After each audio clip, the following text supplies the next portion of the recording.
მოგესალმებით ხალხო. საქართველოს დაბადება 9 წლის ფორმატიდან და ჩემი დღევანდელი სტუმარია ქალბატონი ირმა ინაშვილი. ჟურნალისტი, პოლიტიკოსი, ადამიანი, რომელიც რასთავი მახსოვს აქტიურად იყო ჩართული ქართულ ჟურნალისტიკაში, მედიაში და პოლიტიკაში.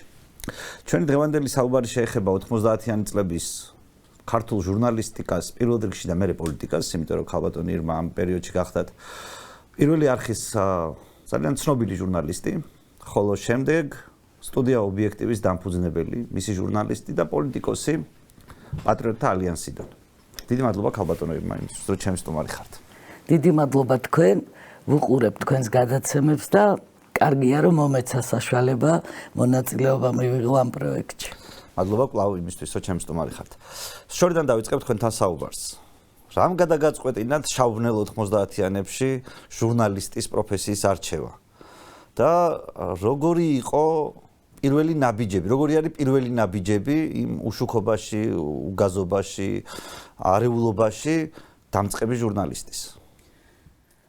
სხვა გადაცემებშიც მაქვს მოყოლილი, მაგრამ კიდევ ერთხელ მინდა ეს ისტორია გავიხსენო.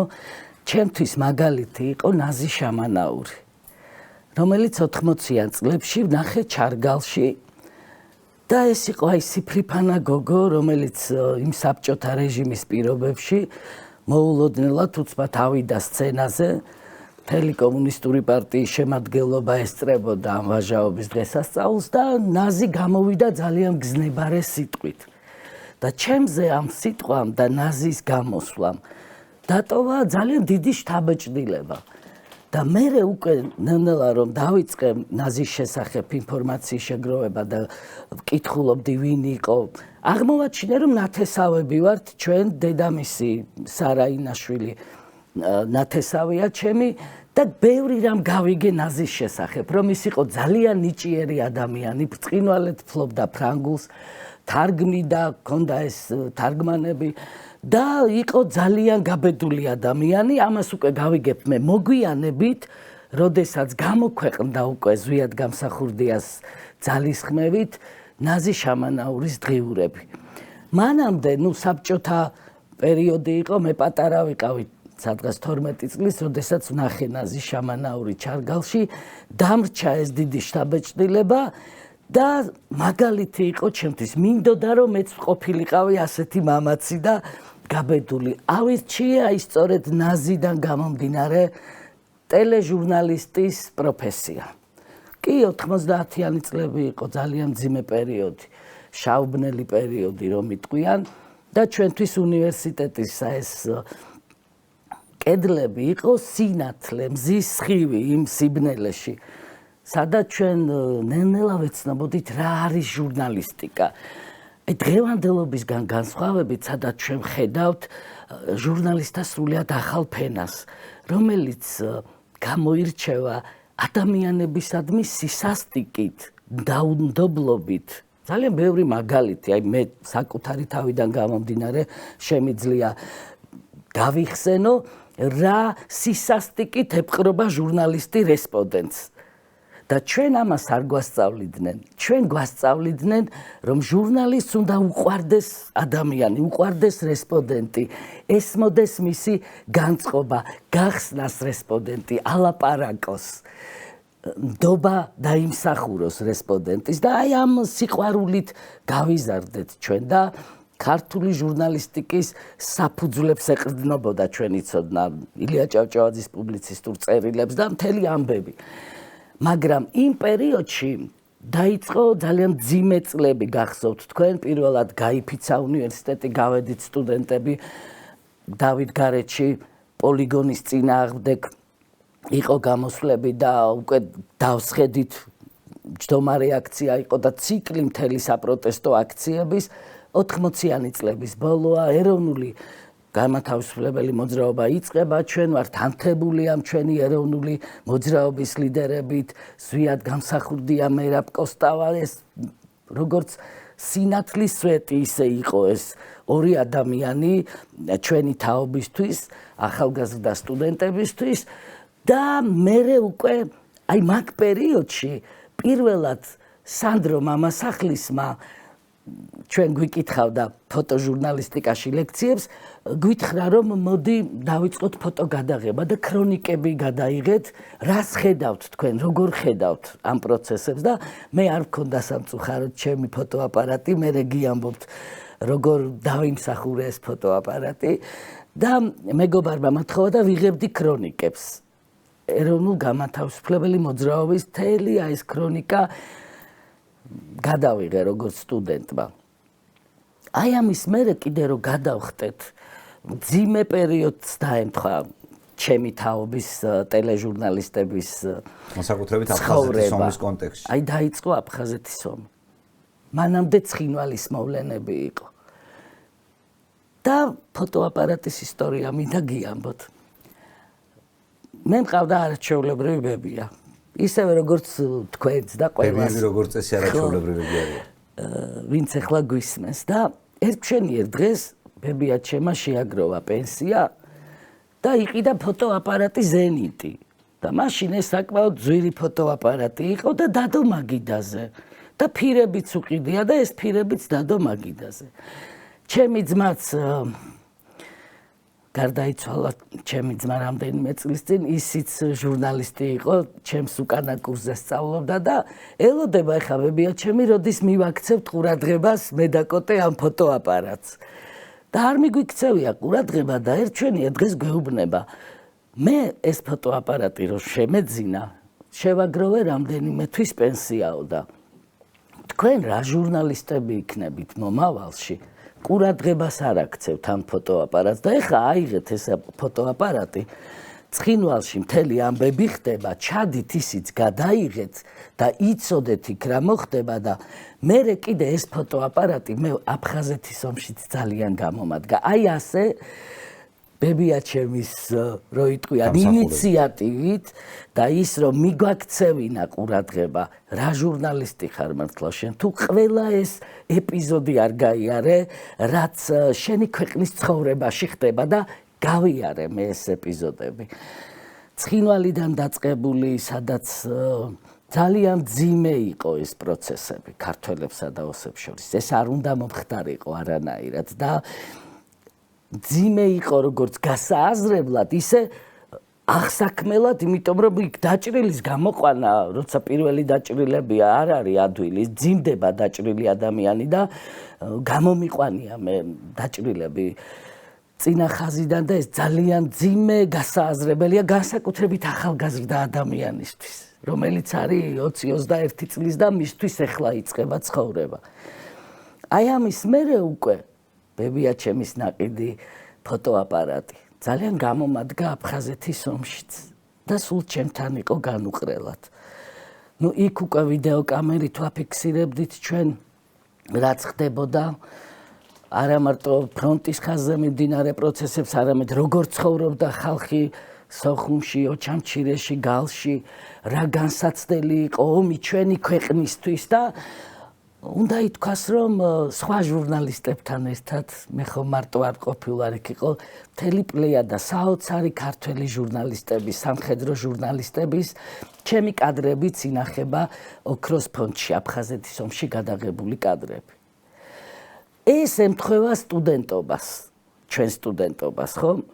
და ამის მერე დაიწყო უკვე ჯოჯოხეთი, სრული ჯოჯოხეთი ჭუბერის გზის სახით. იმიტომ რომ უკვე ჭუბერის გავლა მიხდება.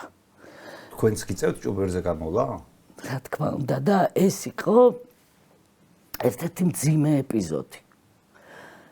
ძალიან რთული გზა იყო. მორალურად, ფიზიკურად ამისი ატანა და გაძლება იყო ძალიან ძნელი. ბევრი ადამიანი დავმარხეთ ჩვენ იქ ალპურ ზონაში. და ხელით თხრიდით მიწას რომ ეს ადამიანები დაგვემარხა. ძალიან რთული გზა იყო, იმიტომ რომ გიწევდა ფეხით სიარული, დიდი დრო დაჭირდა ამასთან ამ ჭუბერამდე ჩავიდოდით და ჩემთვის ეს გზა დღესაც გრძელდება. მე დღესაც მივდივარ იმ გზაზე. ჩემთვის ეს გზა გააზრება იყო მაშინ იმისა, ადამიანი რა არის საერთოდ, ვინ არის ადამიანი. აი ეხმარები თუ არა გვერდით მომავალ სხვა ადამიანს, რომელიც ეცემა და კვდება. თუ შენ გადარჩენაზე ფიქრობ, ბევრს დავეხმარეთ. მინდა დავასახელო ჟურნალისტები, ვინც გაიარა ეს გზა. არაჩვეულებრივი ოპერატორი იყო პავლე ზაკალაშვილი, ახალგაზრდა ბიჭი, რეჟისორი ლია მირცხულავა, დიანა ციბაძე ქუთაისის ჯგუფიდან, ნოდარ ლეკოიშვილი, ცოტანი ვიყავით ჟურნალისტები, რომლებიც ეს გზა გავია. იცით რა, მაშინ ძალიან რთული პროცესები მიმდინარეობდა საქართველოში, შესაძლებელი იყო ოჩამჩირის გზით გამოსვლა, მაგრამ სამწუხაროდ ის გზა იყო ჩაკეტილი, როგორც ჩვენ მოგვაწოდეს ინფორმაცია და მთელი ეს ხალხი, ჩვენი მოსახლეობა დაიძრა ჭუბერის გზით. აი ეს პერიოდი ჩაკეტილი ვის მიერ, აფხაზების მიერ თუ სხვა ქართველების მიერ? ეს ცნობილი ეპიზოდია, სხვათა შორის ისეთი მძიმე ეპიზოდია, რომ მასზე აი ეს ღია და საჯაროდ ბევრი გაურბის საუბარს, იმიტომ რომ დადებითად არ მეტყველებს ჩვენზე ის ფაქტი, რომ ეს გზა იყო ჩაკეტილი. მე ხა არ ვიცი დეტალები, იქ არ ყოფილვარ და ვერ გეტყვით ვინ როგორ ჩაკეტა ეს, მაგრამ აფხაზებს არ ჩაუკეტავთ. მაშინ იქამდე აფხაზები არ იყვნენ შესულები. რატომ ვერ მოხერხდა თქვენი აზრით ქართველებთან იმის დალაგება, რომ ეს გზა არ ჩაკეტილიყო და ხალხს ეს ტანჯვა გოლგოთა არ მოწეოდა ჭუბერის გზაზე? ვერ გეტყვით, რთული ადამიანები ვართ ჩვენ და კრიტიკულ სიტუაციაში ყველა ადამიანი განსხვავებულად მოქმედებს. არ მგონია, რომ გააზრებული ქონოდა იმ ხალხს, ვინც რაღაცნაირად გადაკეტა ის გზა, წინ რა ელოდა ჩვენ ერს, რა დიდი განსაცდელი ჭუბერის გზის სახით, თორემ მგონია, რომ არ მოხდებოდა იმ გზის ჩაკეტვა.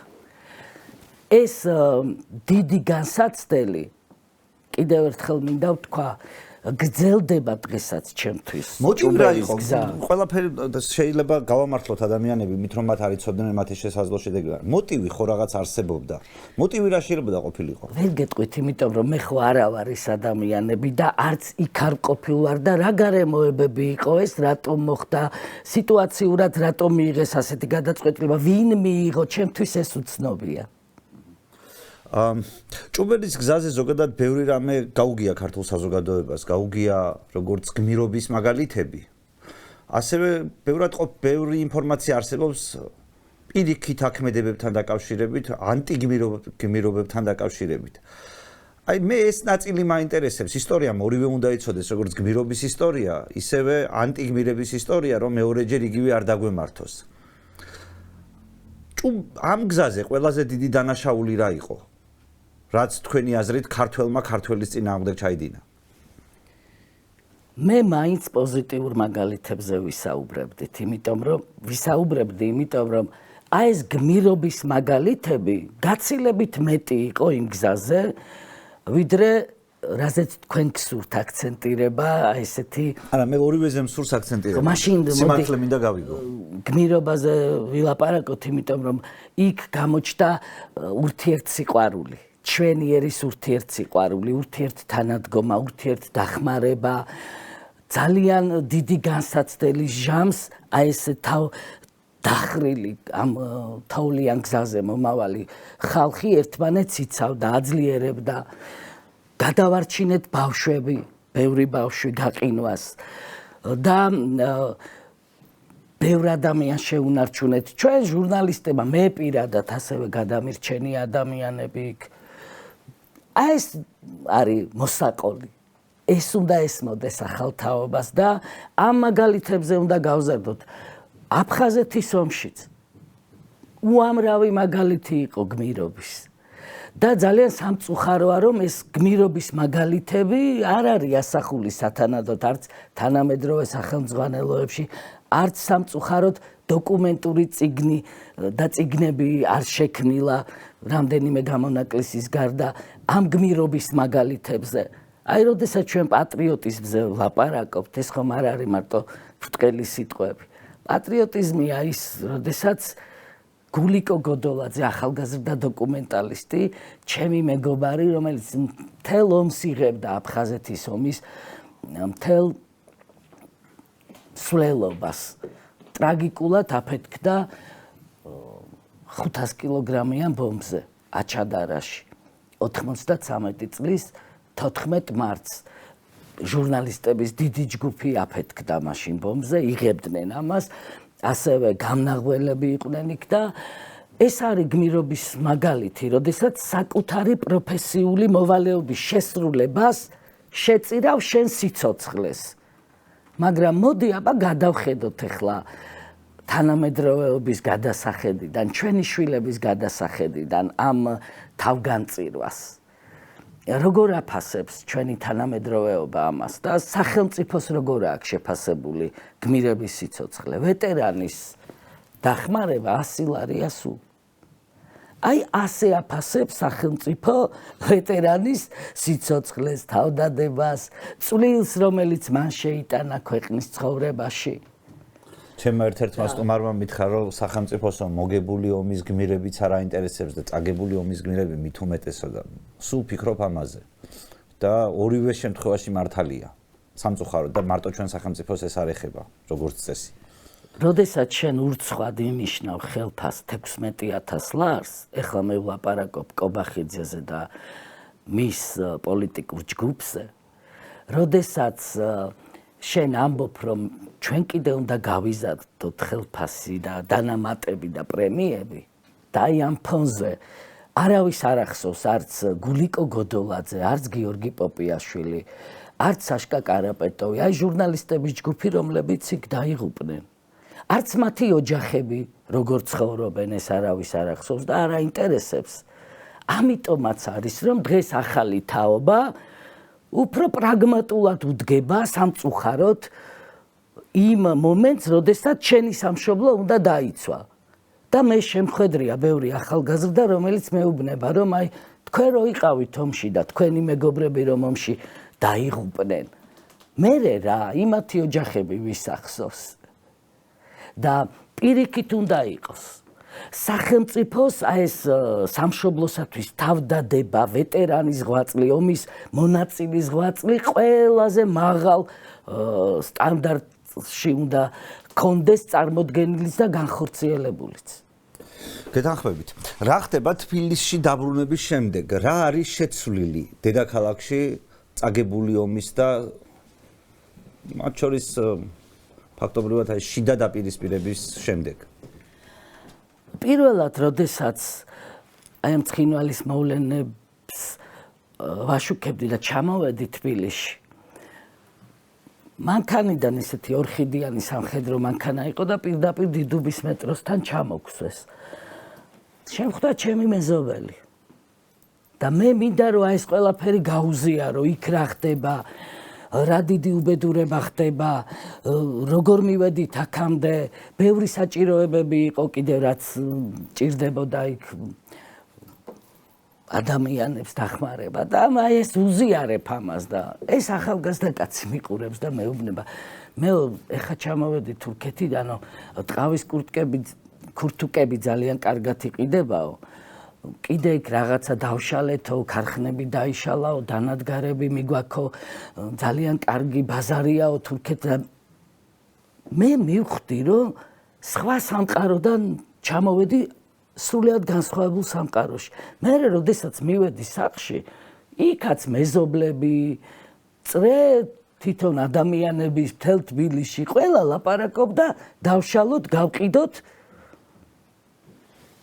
და იყო სწორება თურქეთზე, რომ ეს დაშლილი ყველაფერი წაეღოთ, მე იქიდან ქურთუკები ჩამოეტანა და აცდენილი ვიყავი მე აი ამ რეალობას. და სხვა მოლოდინი მქონდა, რომ სხვა განწყობას ვნახავდი თბილისში. მაგრამ თბილისი არ ცხოვრობდა იმ ტკივილით, რა ტკივილიდანაც მე ჩამოვედი და ჩემი კოლეგები ჩამოვიდნენ თბილისში და მაშინ იცით რა ვთქვი? ნეტა, აი რო წავალ კიდე, უკან აღარ დამაბრუნა თქო. აი ამას რო იტყვის ახალგაზრდა ადამიანი, ხო წარმოგიდგენიათ რა უნდა დახვდეს? ეს შეიძლება სამაჩაბლოს ამბების მერე, მაგრამ მას შემდეგ რაც ტორვილები თბილისში ჩამოვიდნენ, მე ვფიქრობ, რომ თბილისი სხვანაირი გახდა. იმ გაგებით რომ უკვე ვერავინ ვერ იტყოდა რომ თვალს ავარიდებს სიტუაციას და არ დავინახავ იმას რაც ხდება. ადამიანებს შეიძლება აქვთ რაღაცა ინსტინქტი რომ არ დაინახონ ცუდი ამბები, სანამ ეს შესაძლებელია. მაგრამ 90-იანი წლების მეორე ნახევარში უკვე თავისთავად ცხადია რომ დედაქალაქით შეცვლილია ამ ყველაფრის შედეგად რაც ქვეყანაში ხდება. აი ამ პერიოდში როგორია ქართული ჟურნალისტიკა და როგორ აისახა ის ყველაფერი რაც 90-იანი წლების პირველ ნახევარში მოხდა მეორე ნახევარზე? მაშინ არ იყო ამდენი ტელევიზია.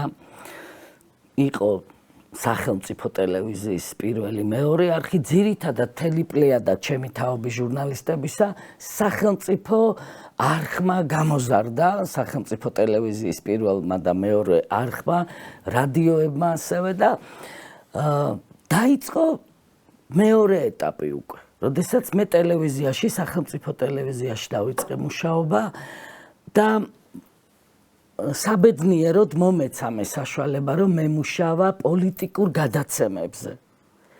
ეს იყო ჩემთვის ძალიან საინტერესო ეტაპი ჩემ ცხოვრებაში, როდესაც მომეცა საშუალება ედუარდ შევარდნაძის ვიზიტები გამეშუქებინა.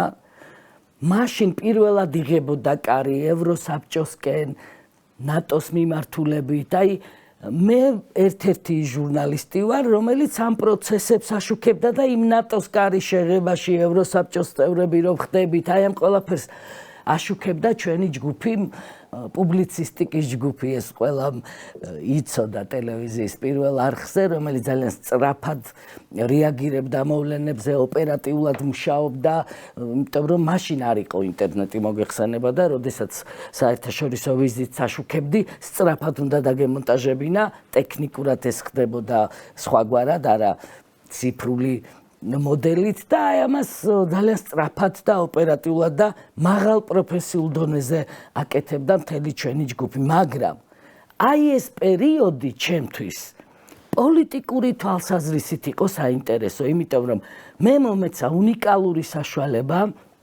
ჩამეწერა ინტერვიუები ხავიერ სოლანასთან, ვნახე და მოვისმინე ედუარდ შევარდნაძის პირველი შეხვედრა ჯორჯ სოროსთან და მათი საუბარი, ეს იყო პირველი ინტერესი, როდესაც სოროსი ჩენდა პირველ ინტერესს საქართველოსადმი და სხვათა შორის, როდესაც ეს შეხვედრა დასრულდა, მე და არმას სანებლიძე ვესწრებოდით აი ამ შეხვედრას და ედუარდ შევარდნაძემ ასეთი რამ თქვა, დაიმახსოვრეთ, ეს ძალიან სახიფათო კაცია. არ შეიძლება ყველაფერზე ამას დავთანხმდეთ. იყო გენშერთან შეხვედრები, ესეც და ინტერვიუ, ბეიკერთან, ძალიან დიდი გამოცდილება მომცა ამან, რომელიც უკვე მოგვიანებით პარლამენტში გამომადგა სხვათა შორის. მაშინ ესე დავსვამ შეკითხვას. მედიის თავისუფლების ხარისხი მაინტერესებს ამ პერიოდში. რა არის აკრძალული პირველ არხზე, რომელიც თქვენ როგორც ახალგაზრდა ჟურნალისტებმა იცით, რომ ამის გაკეთება არ შეიძლება. მაგრამ ეს აკრძალული არა მორალური სტანდარტით, არამედ პოლიტიკური გემოვნებით. აი ასეთი ტიპის შეზღუდვა რა იყო ამ პერიოდში, რომ მე შევადაროთ შემდეგ პერიოდებს ისაც თქვენ იტყვით. იცით რა, როდესაც ჩვენ დავიწყეთ სახელმწიფო ტელევიზიაში მუშაობა, გითხრათ სიმართლე, ეს პერიოდი არის რაღაცა გარდაქმნების პერიოდიც, იმიტომ რომ შემოდიოდა ახალი სტანდარტი ტელეჟურნალისტიკაში, მაშინ გაჩნდა თოქ-შოუები, კრიტიკული თოქ-შოუები, რომელსაც უძღვებოდა ბევრი ცნობილი ჟურნალისტი, ინგა გრიგოლია იგივე, რომელმაც მთელი ციკლი შექმნა სახელმწიფო ტელევიზიის პირველ არხზე, აი ესეთი პირველი დიდი პოლიტიკური თოქ-შოუების და მაშინ გითხრათ სიმართლე, აი ესეთი აკრძალვა, რომ ეს არ შეიძლება არ გააკეთოთ, ეს არ მოდიოდა, იმიტომ რომ პირიქით კრიტიკულად შევხედოთ პროცესებს, თქვათ რაც არ მოგწონს, გავამახვილოთ ამაზე ყურადღება და ამ კუთხით მიდიოდა ტელევიზია ნელ-ნელა ყალიბდებოდა საზოგადოებრივ მაუწყებლად.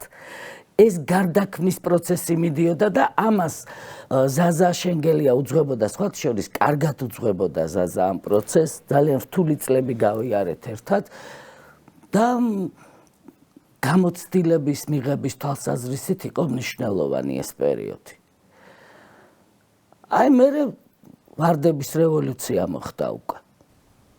ვარდების რევოლუციამდე სააკაშვილი და ჟვანია ჩნდება აქტიურად ქართულ პოლიტიკაში. აი მათი შემოსვლა იმ კონფიგურაციაში რას ცვლის?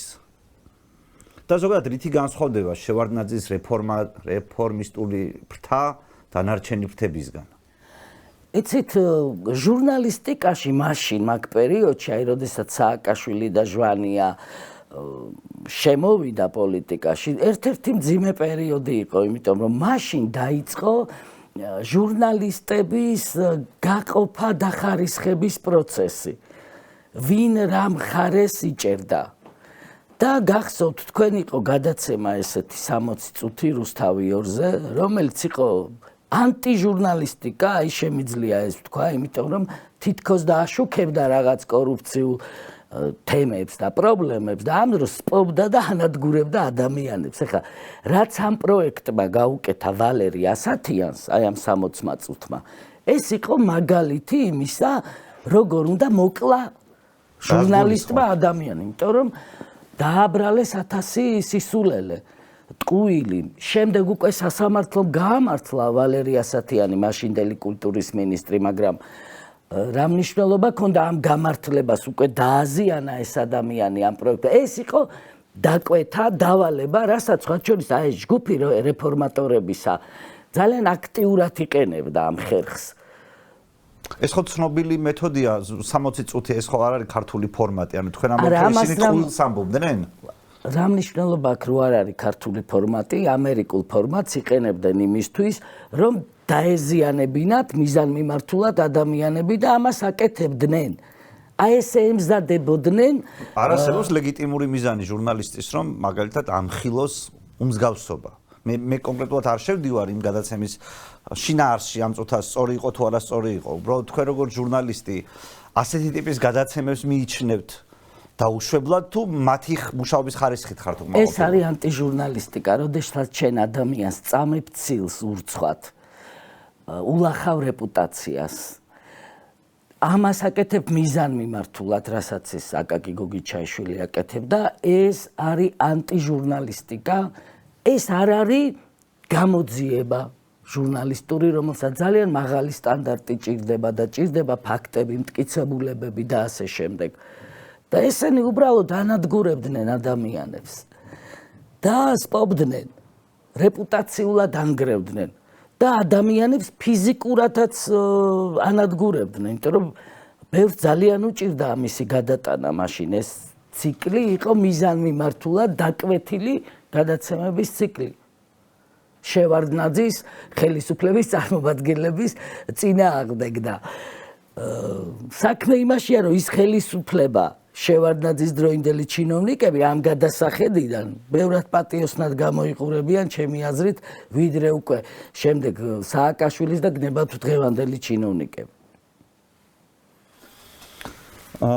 როგორ იწყება გარემო პირობების შექმნა ვარდების რევოლუციისთვის და თქვენ აი როდის ხვდებით, რომ შევარდნაძეს ჟარგონულად რო ვთქვა დაერხა? ეს ბევრად ადრე დაიწყო ამისთვის, ხო, მომზადება საფუძვლების ვარდების რევოლუციისთვის და მიდიოდა ამ ვარდების რევოლუციისკენ ქვეყანა. მაგრამ საქმე იმაშია, რომ მაშინ იმ პერიოდში ტელევიზიაშიც დიდი ძვრები იყო. აი იქაც ხდებოდა გაყოფა სახელმწიფო ტელევიზიის პირველ არხზე, ვინ რა მხარეს იჭერდა. იქაც მიზანმიმართულად ხდებოდა ჟურნალისტების რაღაცნაირად გადაბირება. მე ერთხელ ვთქვი, იცით, რომ აი სწორედ ამ ჟვანია სააკაშვილის შემოსვლამ პოლიტიკაში გარყვნად თქო ქართული ჟურნალისტიკა, იმიტომ რომ მაშინ იყო პირდაპირ აი ამ ჟურნალისტების დაინტერესება გრანტებით, რაღაცა პროექტებით და მიზანმიმართულად მუშაობდნენ ისინი რა, რო იტყვიან. და ქმნიდნენ სხვადასხვა პროექტებს და საინფორმაციო ომს იწყებდნენ. და ეს ჩანდა კარგად. ეხლა მე მქონდა საშუალება, რომ ამ ადამიანებისთვის მომესმინა, ინტერვიუები ჩამეწერა და კარგად ხვდებოდი, რომ აი ამ თითქოს და რეფორმატორების მოსვლა ხელისუფლებაში არაფერს იკეთეს არ მოუტანდა საქართველოს. ჩანდა ეს ისინი არ მალავდნენ. თავიანთ გამოსვლებში, ინტერვიუებში ძალიან კარგად ჩანდა რას უმზადებდნენ საქართველოს. და სწორედ ამიტომაც, როდესაც მოხდა ვარდების რევოლუცია, ცოტა ხანი ვიყავი კიდე პირველ არხზე და წამოვედი მე ამ ტელევიზიიდან. ვარდების რევოლუცია როგორ ხდება? თქვენი თვალით დანახული. რატომ გახდა ეს შესაძლებელი თქვენი აზრით? ვინ უღალატა შევარდნაძეს? ან რა იყო ის მთავარი გამომწვევი მიზეზი, რომლის გამოც ამის აცილება ვერ შეძლო იმ ხელისუფლებამ? ჩემი აზრით შევარდნაძეს შეეძლო ეს აეცილებინა. არ იყო ხა ისეთი სინამდვილეში არ იყო ისეთი ვითარება, რომ არ შეძლებოდა ამისი გაკონტროლება, მაგრამ არ ვიცი ეს მისი გადაწყვეტილება იყო და მისი არჩევანი. ბევრი ფაქტორი იყრის ასე დროს თავს. და როგორც ჩანს, აი ამ ფაქტორების თაიგულმა შევარდნაძეს უბიძგა იმისკენ, რომ თქვა წავედი სახლში. შეიძლებოდა მეორე ვერსია განგვეხილა, არ მივდივარ სახლში. ემოქმედათ კანონის ფარგლებში. მე არ გულისხმობ იმას, რომ ვინმე უნდა დაერბიათ და ეცემათ და ეტყებათ, არა. ემოქმედათ კანონის ფარგლებში არ გადამდგარიყო და მაშინ ვარდების რევოლუციაც არ მოხდებოდა. მაგრამ მოხდა ის, რაც მოხდა. თქვენ ბრძანეთ, რომ ვარდების რევოლუციიდან მალევე წამოხვედით საზოგადოებრივი მაუწყებლიდან. მე მინდა წარმომადგენინოთ ვარდების რევოლუციის შემდგომი სიტუაცია საზოგადოებრივ მაუწყებელზე. როდესაც გამარჯვებული ხალხის ტელევიზია ცალკე არსებობს. საზოგადოებრივი მაუწყებელი არ არის გამარჯვებული ხალხის ტელევიზია ნამდვილად და ის გარემოებები, რომელმაც თქვენ წასვლა გაიძულათ ან წასვლა მოგანდომათ, ესე რომ ვთქვათ. რა ხდება ვარდების რევოლუციის შემდეგ საზმაოზე? თავი გარემოება იყო ის, რომ მე ვიცოდი ეს ხალხი სიკეთეს არ მოუტანდა ქვეყანას, არ მინდოდა მემუშავა ტელევიზიაში, სადაც უკვე ამ ხალხმა მოიყვანა თავისი წარმომადგენლები, შემოიყვანა ტელევიზიაში. ანუ რა იცვლება, ვინ გაწარბიდის და ვინ მოდის? შემადგენლობა იცვლება ის, რომ როდესაც ხდებოდა ვარდების რევოლუცია, პირდაპირ შემოცვიდნენ ტელევიზიაში. გათიშეს ტელევიზია, მაუწყებლობა და ჩართეს პარლამენტის მიმდებარე ტერიტორიაზე მიმდინარე აქცია. ეს ყველაფერი ამათ გააკეთეს ძალიან ისე მობილიზებულად რო იტყვიან. და ტელევიზიაშიც სიმართლე გითხრათ, რაღაცნაირად 5 კაცი ვიყავით, ვინც გარეთ ვიდექთ. ქალები ვიყავით, თამრიკო ცაგარეიშვილი იყო, ვინც ამათ ვეჭიდავებოდით. ამ რეფორმატორების წარმომადგენლებს, რომლებიც შემოცვიდნენ მერე ტელევიზიაში. და დაიწყო, იცით, ძალიან ძიმე პროცესები, იმიტომ რომ მოყოლილი მაქვს მე სხვა გადაცემებში, მოვიდა თავისუფლების ინსტიტუტი პირველ არხზე, მთელი შემადგენლობით ლევან რამიშვილი, ბასილ კობახიძე, კიდე სხვები, 10-12 კაცი იყო და შეკრიბა ზაზა შენგელემ, ცნობილი ისტორია, ბევრჯერ მაქვს ეს მოყოლილი, რამდენიმე პოლიტიკური რედაქციის 2-3 რედაქტორი ვიყავით, ეს ხალხი თავისუფლების ინსტიტუტის წარმომადგენლები, კინწურაშვილი, კიდე ვინც გამახსენდება იმ ხალხსა, ნოდარ ლადარია, ეს ხალხი და აიღეს, მოიტანეს, ასე ვთქვათ, გეგმა. და ამ გეგმას რო ჩავხედე, პირდაპირ იყო ბრძოლა პატრიარქის და ეკლესიის წინააღმდეგ, რაც იგეწერა. პუნქტებად იყო ჩამოწერილი, რომ თქვენ უნდა ასახოთ რა ხდება მონასტრებში, რომ მამათა მონასტრებიდან გადადიან დედათა მონასტრებში, მამები და მერე დედები მამებთან და გარყვნილებას ადგილი, აი ამას რო ვყვები, ეხლაც მზარავს. რა გეგმა იყო დაწერილი იქა. მერე უნდა ავსახოთ, რომ პატრიარქი ხანში შევიდა, უკვე ვერ მართავს სინოდს, რომ მრევლი იმდენად ბნელია ვერ ერკვევა რელიგიური დღესასწაულებების სიღრმეებში და ცოდნა არა აქვს, ანუ წვდიადია მათ გონებაში და აი გაბედეს ის, რომ ეს მოხდა ვარდების რევოლუციის მერე ტელევიზიაში, გაბედეს ის, რომ მოვიდა თავისუფლების ინსტიტუტი აი ამ გეგმით. და ეს რო წავიკითხე ახლა იქ ატყდა მთელი ამბავი. მე ავტეხე ეს ამბავი, იმიტომ რომ მაგათაც უთხარი, რომ ეს არის ბრძოლა ეკლესიის წინააღმდეგ და არავით არის გაშუქება საეკლესიო პროცესების ეს არ არის. გამოვიტანე მე ეს გეგმა, ვამხილე საჯაროდ ეს ხალხი, ჩავატარე ბრიფინგი და ეს გეგმაც ვაჩვენე და მოვყევი და ვისაუბრე ამ ყველაფერზე და ჰოი საოცრებავ რა ხდება. აი ჟურნალისტიკის სტანდარტების თემაზე ხო ვსაუბრობთ ჩვენ. ყველა დანარჩენი ტელევიზია აშუქებს აი ამ ჩემ გამოსვლას, როგორც აი ნაზი შამანაური გიჟათ რო შერაცხეს.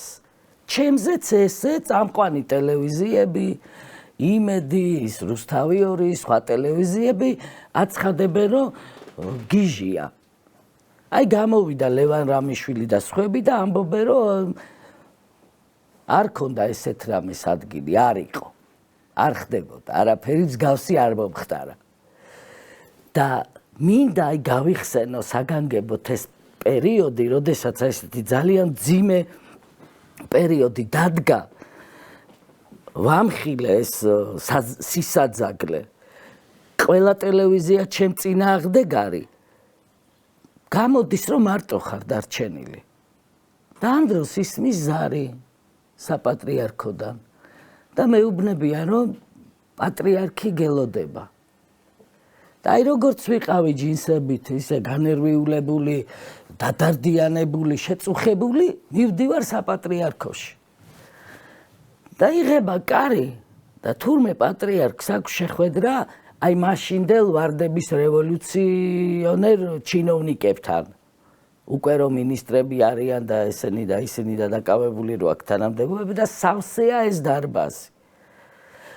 და კარი რო გავაღე და ეს დარბაზი დავინახე, შევწვი სიმართლე გითხრათ, იმიტომ რომ არც სათანადოდ ვიყავი ჩაცმული და არც ამას ველოდებოდი, რაც იქ ვნახე და მაშინ პატრიარქი მეძახის მე რომ ირმაო მეცხრე ნეტარება იციო რა არისო და ვუყურებ პატრიარქს არ ვიცი რა იგულისხმა ვერ ხვდები ამაში რას გულისხმობ როცა ქრისტეს გამო გიშ დაგიძახებენ იცოდე ამაზე დიდი ბედნიერება ქრისტიანისთვის არ არისო და მე მეუბნება მოდი აქ ჩემთან მოდიო და გვერდით დამისვა აი ასეთი პატრიარქი ყავდა ჩვენ მან ეს ყველაფერი გააკეთა რისთვის რომ ჩემს გარშემო აი ეს აგორებული დიდი კამპანია გიჟია და ასე შემდეგ რა ძალიან ძიმე იარლიყია და სტიგმა რომელსაც ადამიანს აკერებ უდანაშაულოდ დაემსხვრია მას და ეს საქართველოს კათოლიკოს პატრიარქმა ილია მეორემ გააკეთა ძალიან ლამაზად ძალიან ღირსეულად ძალიან კორექტულად და იმ დღის შემდეგ ამამაღლამე აი იმ საზოგადოების თვალში და იმად გააგებინა რომ გიჟი კი არ არის ქრისტეს დასაცავად იბრძვის ეს ადამიანი და ყოველთვის მადლიერი ვიქნები მე ჩვენი პატრიარქის აი ესეთი დიდი თანადგომის გამო თქვენ ამის შემდეგ თქვენს მედიას დამოუკიდებელ მედიას საშუალებას აფუძნებთ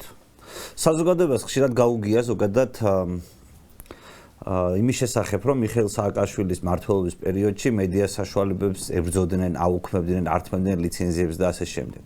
თქვენ შემთხვევაში როგორია ისტორია, როგორ ახერხებთ? თუ ეს ასეა ყველაფერი, როგორ ახერხებთ მედია კავშირ ობიექტივის ჩამოყალიბებას და რა გზა არის გასავლელი იმისთვის ამ პერიოდში, რომ დამოუკიდებელი მედია საშუალება გქონდეთ ხელისუფლებისგან? როდესაც მე ვიყავი ჟურნალისტი, პირველი არხის ჟურნალისტი, ხშირად ვაშუქებდი სამთავრობო ღონისძიებებს ვიცნობდი ძალიან ბევრ ადამიანს მაშინდელი ხელისუფლების წარმომადგენლებს და აი ვარდების რევოლუციის შემდეგ იცით ზოგჯერ ხდება ადამიანის ცხოვრებაში რომ ტელეფონი ჩუმდება აღარავინ არ გირეკავს არავინ არ გკითხულობს მე რამდენჯერმე გამივლია ასეთი რა არავინ არ გეკონტაქტება და ასე დადუმდა ჩემი ტელეფონი, რომელიც საერთოდ არ ჩერდებოდა. ისეთი მჩქეფარე ცხოვრება მქონდა, როგორც ჟურნალისტ და უკვე ვარდების რევოლუციის შემდეგ აი ეს პერიოდია, როდესაც სპეცრაზმა დაიწყო დაპატიმრებების სახში შეჭრა ადამიანებთან, გამოყვანა საჩვენებელი დაჭერები, საზოგადოება შეშინებულია.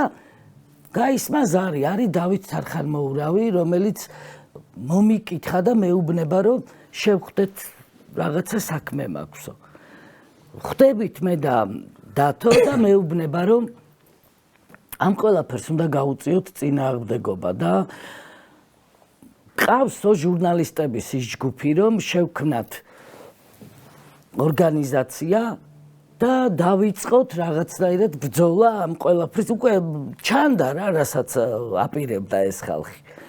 და რა თქმა უნდა, მე მყავდა ჯგუფი, ძალიან პატარა ჯგუფი ჟურნალისტების, რომლებმაც დავაფუძნეთ ობიექტივი და სწორედ დათო თარხანმოურავის თანადგომით, დახმარებით დავიწყეთ აი ამ ობიექტივის განვითარებას და ბრძოლა რა, იმიტომ რომ ობიექტივის მთელი ისტორია არის ბრძოლა. ჩვენ გქონდა ლიცენზია ტელემაუწყებლობის სააკაშვილის რეჟიმის პირობებში, როცა დაინახეს, რომ გვინდა ამ ტელევიზიის ამუშავება, ეს ლიცენზიაც წაგვართვეს. წაგართვეს რას ნიშნავს? როგორ ხდება ასე დროს მედიისთვის? ძალიან ადვილად გიუქმებენ ლიცენზიას, ამ შენ ლიცენზიას მოულოდნელად აძლევენ სხვა ტელევიზიას და ასე ჩვენი კუთვნილი ლიცენზია მოულოდნელად მიცეს ტელეკომპანია ალანიას, პიკიროა, რო იყო რეგიონ TV და რა ვიცი, რამდენიმე სახელწოდება ჰქონდა. და დამთავრდა ესე, წაგართვეს შენ და მიცეს და ეს ტელევიზია იყო ძალოვანი სტრუქტურების ტელევიზია, ალანია პიკი რაც იყო. ვიბრძოდით ჩვენ, რომ დაგვემტკიცებინა ჩვენი სიმართლე, ვინ დაგვიბრუნებდა ეხა სააკაშვილის რეჟიმის პირობებში ამას, მაგრამ ხდებოდა კასკადი უკანონობების, მაშინ დავიწყე მე ჟურნალისტური გამოძიება ტელევიზიების წართმევის შესახებ და გავარკვიე მერე, რომ 40-ზე მეტი ტელევიზია არის ასე ლიცენზია წართმეული, ზოგმა ნებაყოფლობით გადაუფორმა, ზოგი მფლობელი 40 ტელევიზია ხო არასდროს არ არსებობდა ამ ქვეყანაში. როგორ არ არსებობდა, იყო ესეთი რეგიონული ტელევიზიები იყო, ბევრი სიხშირე იყო, სხვადასხვა სიხშირეები და მერე ეს ფორმდებოდა ისეთ ადამიანებზე, რომლებსაც პირდაპირი კონტაქტი ჰქონდა ხელისუფლების პირველ პირებამდე ადიოდა. ეს მათი დირექტივით ხდებოდა ამ ტელევიზიების ლიცენზიების ჩამორთმევა და ტელევიზიების წართმევა.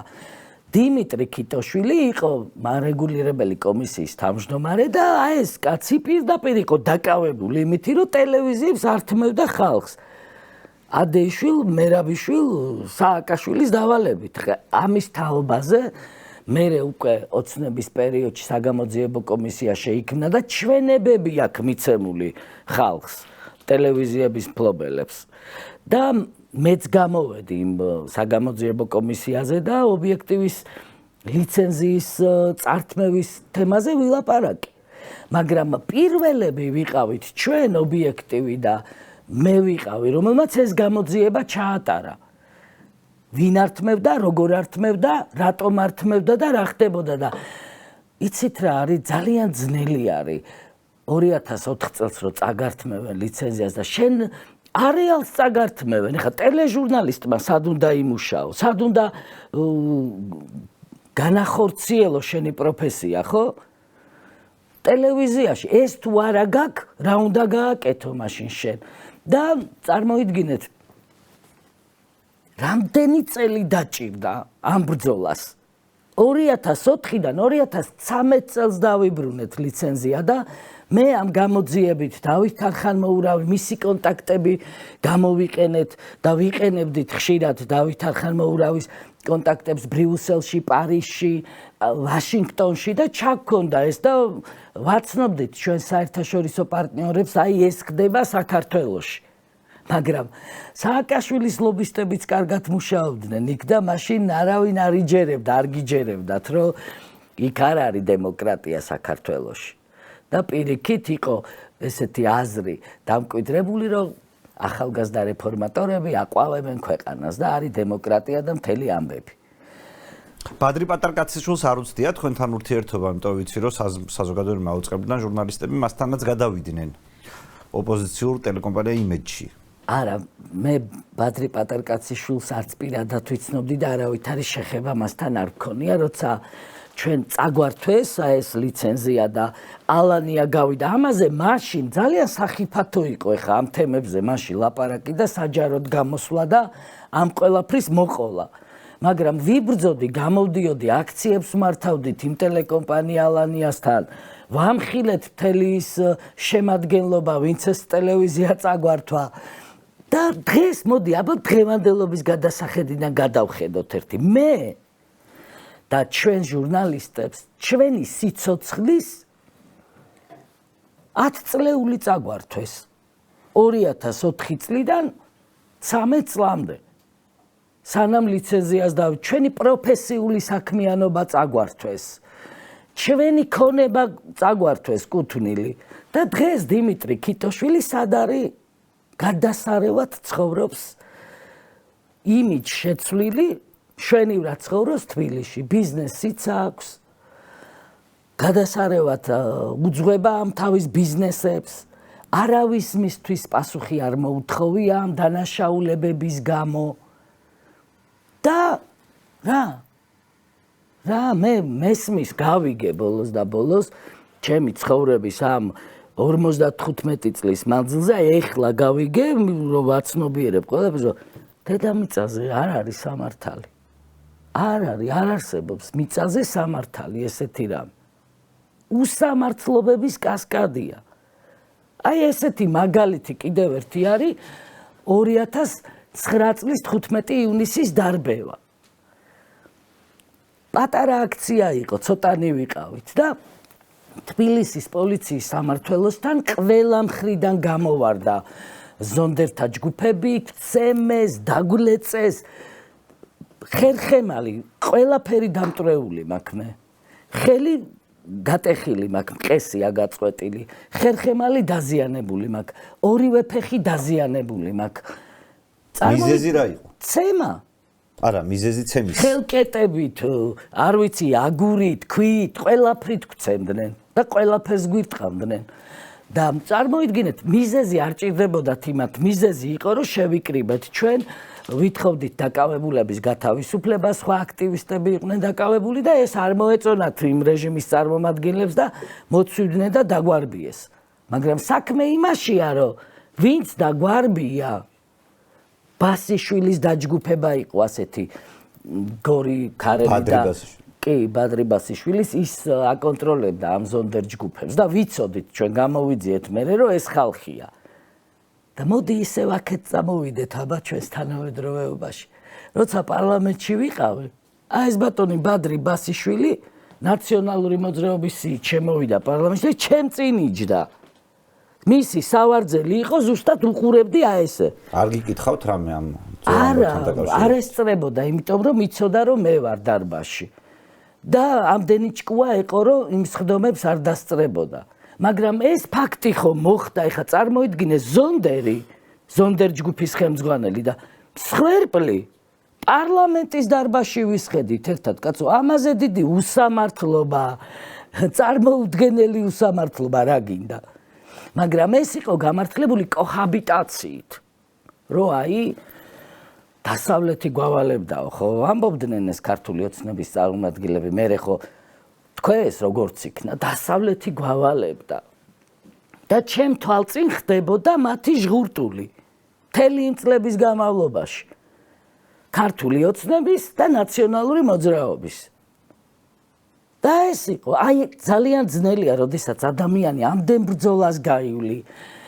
აი ესე გაწირავ შენ თავს, შენ სიცოცხლეს, შენი ოჯახის წევრების სიცოცხლეს და ბოლოს აი დიდი იმედებით აღჭურვილი, რომ რაღაცა წვლილს შეიტან შენი ქვეყნის ცხოვრებაში.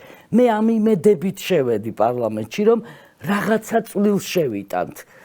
რაღაცა სიკეთეს შევმატებ ჩვენ ქვეყანას. ყველა კანონპროექტი ჩაგვიგდეს.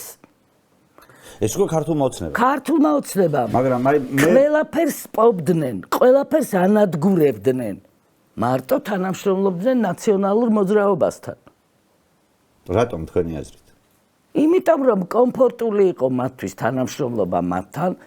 ჭირდებოდათ ესეთი პოლიტიკური პარტნიორი, რომელიც ხალხს ძულს, რომელზეც ხალხს აქვს ერთადერთი წარმოდგენა, რომ ესენი არიან მწამებლები, ჯალათები და რა თქმა უნდა, ეხა აი ამ მწამებლების და ჯალათების ფონზე ქართულ ოცნებას მეტი შანსი ჰქონდა თავისი თავი წარმოედგინა როგორც თეთრი ხელთათმანებით ქვეყნის მართველი ძალა და ბევრად უკეთესი, რა თქმა უნდა, ვიდრე ის მწამებელთა პარტია.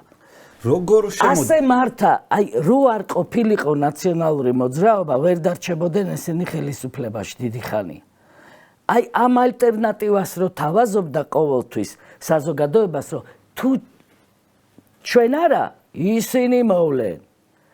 თუ ჩვენ არა, ისინი ისევ გაწამებენ. აი ამითი აშინეს ხალხი და ამითი დათრგუნეს საზოგადოება მთელი ამ წლების განმავლობაში.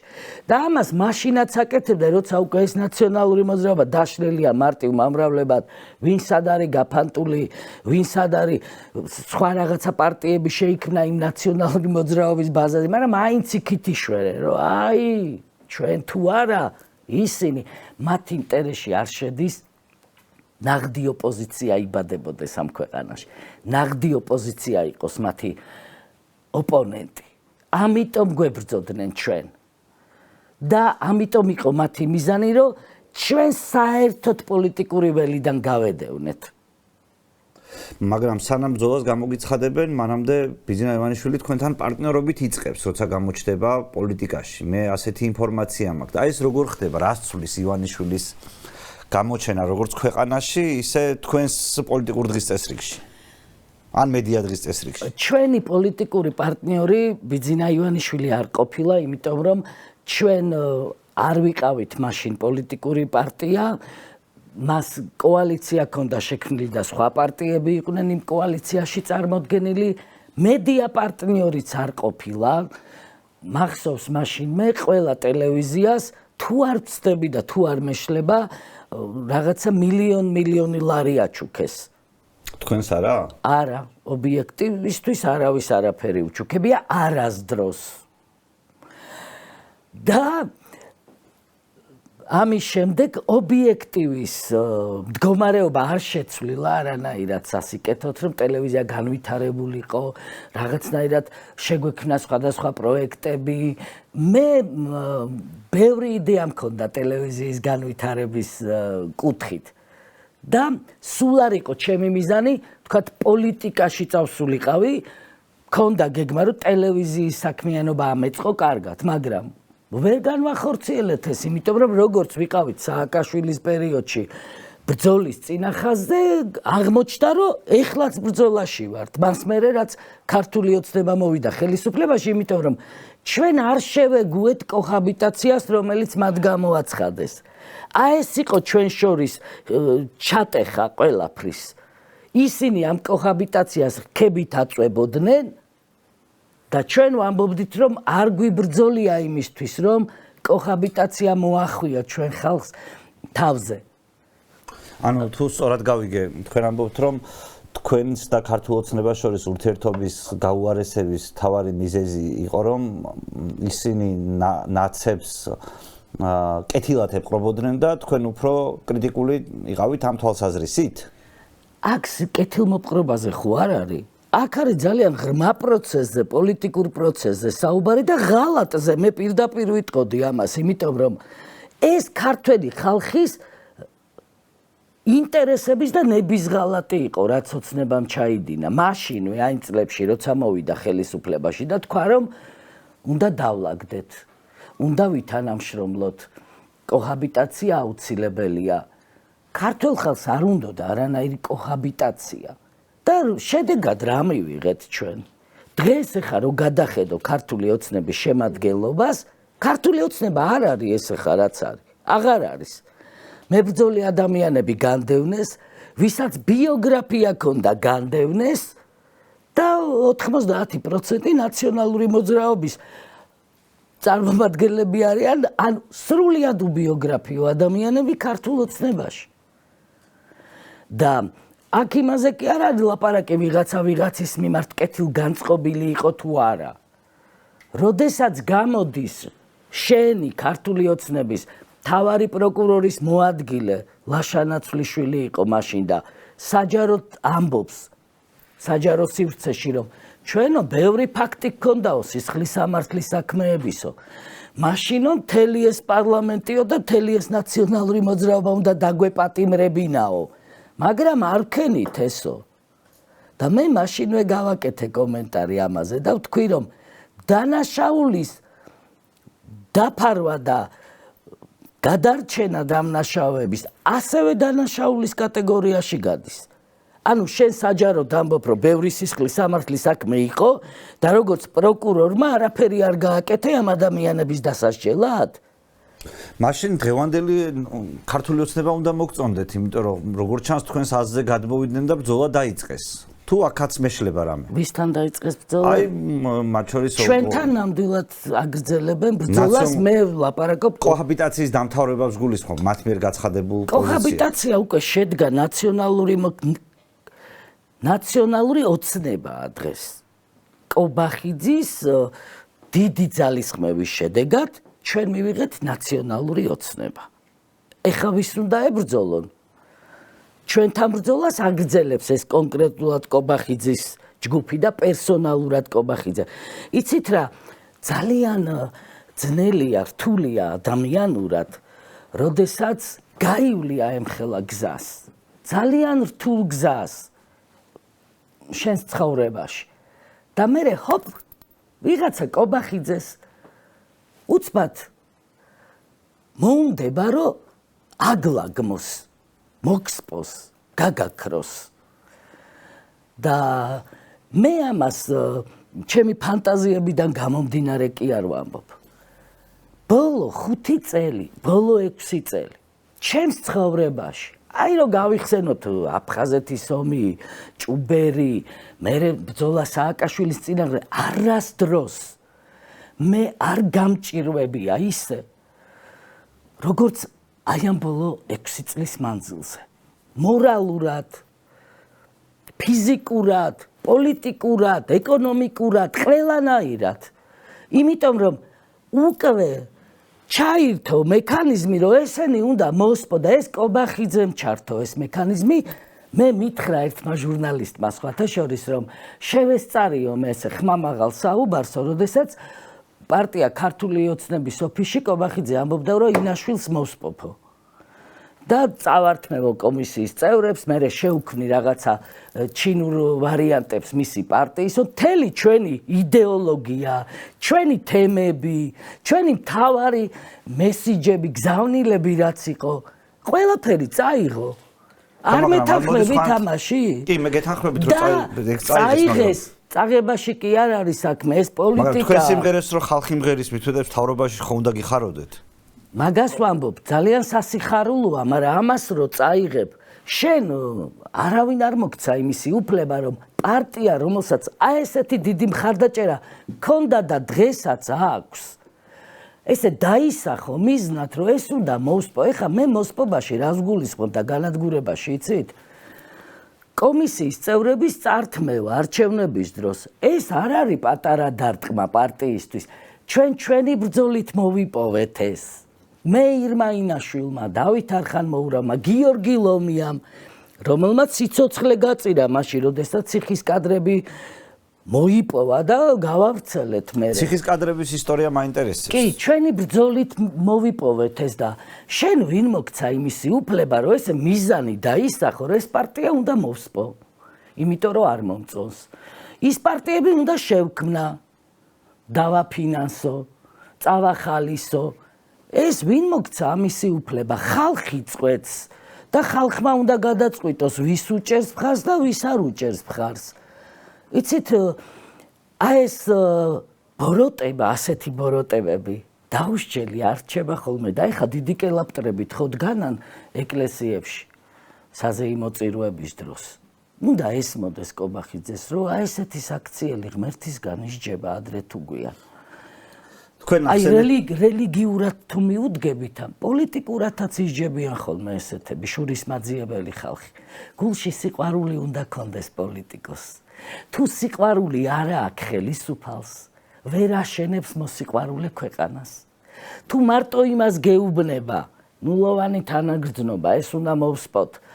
ამას არ ვაპატიებ. რატო არის ამდენი ახალგაზრდა დაკავებული? რატო არ უნდა გამოვიდნენ გარეთ? რატო არის ესეთი ცივი გული? რატო დაარბიეს ამდენი ხალხი? ვინ მოგცა ამისი უფლება, რომ ესე ცემო, ტყეპო, დააზიანო ჟურნალისტები, ახალგაზრდები? ვინ მოგცა იმისი უფლება ტროტუარზე რო ადამიანი დგას და რაღაცა საპროტესტებს ციხეში გაუშვა? ჩვენ ეს არ მოგწონდა სააკაშვილის დროს. ამას ვეწინააღმდეგებოდით, ამას ვებრძოდით. და დღეს მე რო ვიხსენებ 2009 წლის 15 ივნის, მე როგორ ჟურნალისტი რო ცემეს და დამაზიანეს. მეც კი ვიჩხუბე იმ აქციაზე და არავის არ დავრჩენილ ვარ ვალში, მაგრამ ხო დამაზიანეს ფიზიკურად. მე არასდროს არ გავამართლებ ამ გადასახედიდან დღეს ჟურნალისტების ცემას. მაგრამ ხო ცემეს. ეს ხო ამ კობახიძის მმართველობის პერიოდში მოხდა. მე ამითი იცირისი თქმა მინდა იაგო. ქართული ოცნების მმართველობის პერიოდში ჩვენ ბევრი პრემიერი გვყავდა. ბევრი სხვადასხვა ტიპის პრემიერი. მაგრამ ის რაც მოხდა კობახიძის ორწლიანი პრემიერობის დროს არ მომხდარა მანამდე. ქვეყანა მოწყდა ცივილიზებულ მსოფლიოს მოწყდა. ქვეყნის შიგნით არის შუღლი და დაპირისპირება. ყველანაირად ოჯახის წევრებს შორის, მეგობრებს შორის, საზოგადოების წევრებს შორის არის აგრესია, არის უსიყვარულობა, არის სიღატაკე იმის მიუხედავად, რომ ეკონომიკა იზრდება და მთელი ბრახაბრუხი ციფრების ხალხი გმინავს და სულ ზღაფავს. და ამას აკეთებს აი ეს კაცი და მე გამკვირვებია ბიძინა ივანიშვილის, რომელიც აი ამ ყველაფერს აკვირდება. მე დარწმუნებული ვარ, რომ არ შეიძლება ეს მოგეწონოს, იმიტომ რომ ის სანქციები და ის წნეხი, რამაც თავი მოიყარა ბიძინა ივანიშვილის გარშემო, სწორედ კობახიძის მმართველობამ განაპირობა ეს და ამაზე თუ დაფიქრდება ბიძინა ივანიშვილი, მიხვდება რომ ეს ასეა და მე მგონია რომ ხდება ამას. მაგრამ საკმარისია უკვე უნდა აცნობიერებდეს, რომ ეს კაცი უნდა დაასვენოს. გაათავისუფლონ და მიაბრძანონ სადმე, არ ვიცი სად. ცოტა უკან დავბრუნდეთ. თქვენის ნებართვით, თქვენ თქვით ციხის კადრებზე, რომელზედაც მათ შორის თქვენა თანამებრძოლებმა გარისკეს საკუთარი სიცოცხლით და ჯანმრთელობით ან თავისუფლებით. ზოგადად ჩვენ ხშირად გაგვიგია ამ კადრებთან დაკავშირებით, რომ ის დადგმულია, რომ ეს გაუჩალიჩეს ნაცმოძრაობის ხელისუფლებას და ასე შემდეგ. თქვენ რა იცით ციხის კადრების შესახებ? რისი თქმა შეგიძლიათ ჩვენი მაყურებლისთვის ფაქტობრივად პირველ წყაროსგან?